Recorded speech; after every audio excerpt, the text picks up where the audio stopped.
Hi, I'm Murphy Robinson, and this is the Dandelion house. This is the basic model of tiny house that we build. It's 8 feet wide and 20 feet long. It's got a full-size front door. It has a 10-foot kitchen counter with a sink. It has this nice little boot cubby and wood storage, firewood storage. You can get it with a wood stove, or you can get it with an electric heater or propane heater, whatever you want. This is a wood stove with a heat shield. And in the end is the bathroom. So here we have, again, the kitchen counter with storage below. And coming into the bathroom, we have this nice simple room with a big window for natural light. Over here is a composting toilet system. This is set up to be a sawdust toilet system. So if you lift this up, you have a bucket for your human waste, a bucket for your spare sawdust that you're going to put in there to compost it with. And that just stores all very tidy within the cabinet. Then on this other side, we have a full-size shower. This has got a telescoping ladder in it, which is how you access the lofts. This is a 32-inch wide acrylic shower, and it's got a drain system for gray water. And you can hang a solar shower type bag system off of the rafter right above it, and that can give you a gravity-fed shower system. On the other end of the house, you have a nice open space. You can either opt for a first level built-in bed here. It can be a full, a queen, maybe even a king, let us know what you want. Or you can leave this open as like a living space and have a sleeping loft. If you sleep on the first level, then you'll have a storage loft. There'll be a loft aside either way.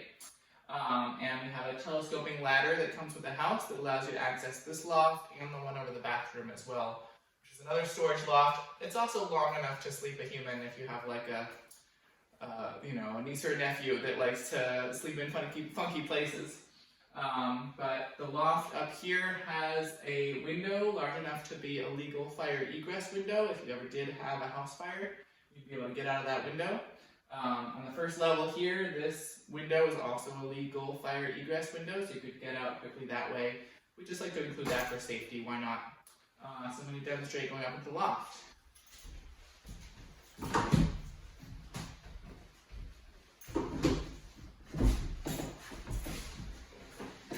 Here we go. This can be a sleeping loft or a storage loft. The height of the loft is adjustable according to what you desire in terms of head space down below versus storage space above. So this is the view from the window out up in the loft. Nice, lots of natural light. We have a handle on the wall to help you coming up off that ladder. And then this is the sweet view from the loft into the rest of the house. And with a wood stove in the winter, this loft will be very, very toasty warm. We love these ladders. They're really compact. It allows you to have an open floor plan without anything getting in your way, except when you do want to access your storage loft or at night when you want to use your sleeping loft, however you prefer to use your house.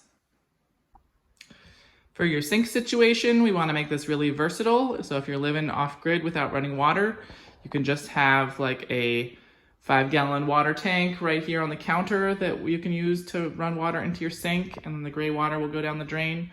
Or in the loft above the bathroom, you can have a 35-gallon storage tank up there that you could fill with a hose or something if you have that on site. And then that could gravity feed down to the faucet here in the sink. And the sink serves both the bathroom and the kitchen because it's right next door to the bathroom.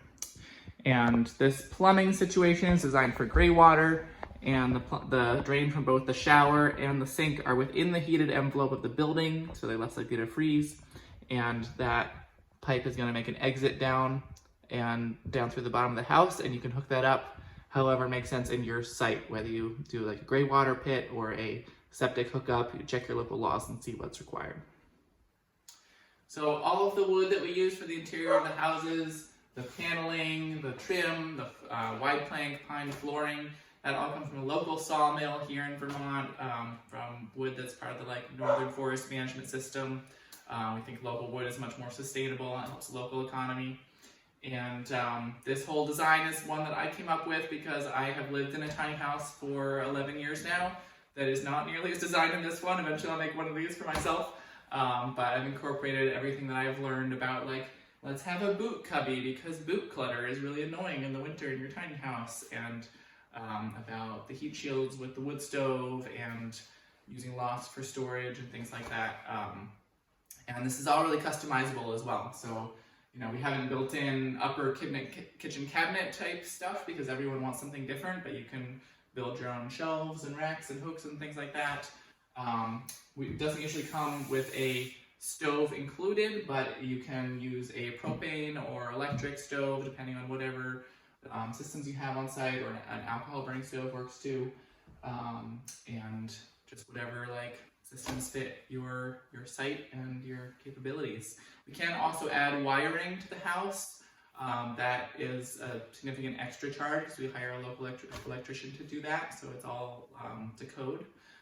But it can be designed to plug in just like an RV if you want a fully electrified house. But this one here is designed to be off-grid, be sustainable with no electrical inputs at all.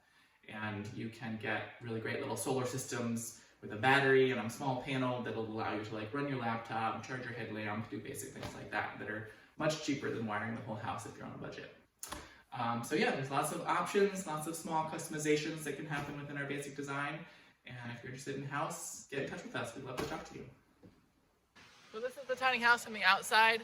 This one has an extra vertical window that doesn't come standard, but we had one on hand, so we gave it to this client. And this house can be any color that you want. The exterior is T111 plywood for affordability and durability. We coat it with some good quality exterior paint so it'll last a long time. And the roof is metal roofing. It's nice and durable.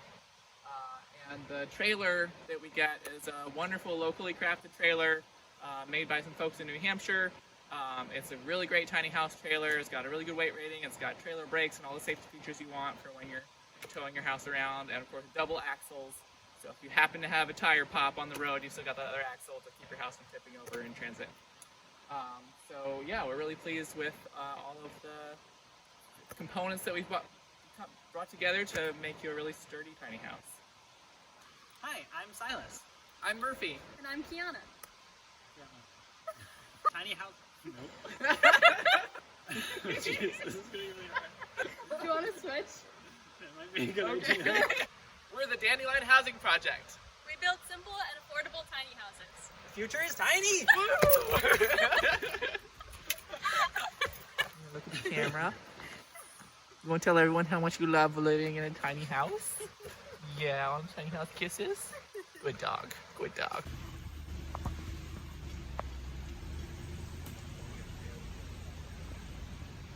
my god, there it goes.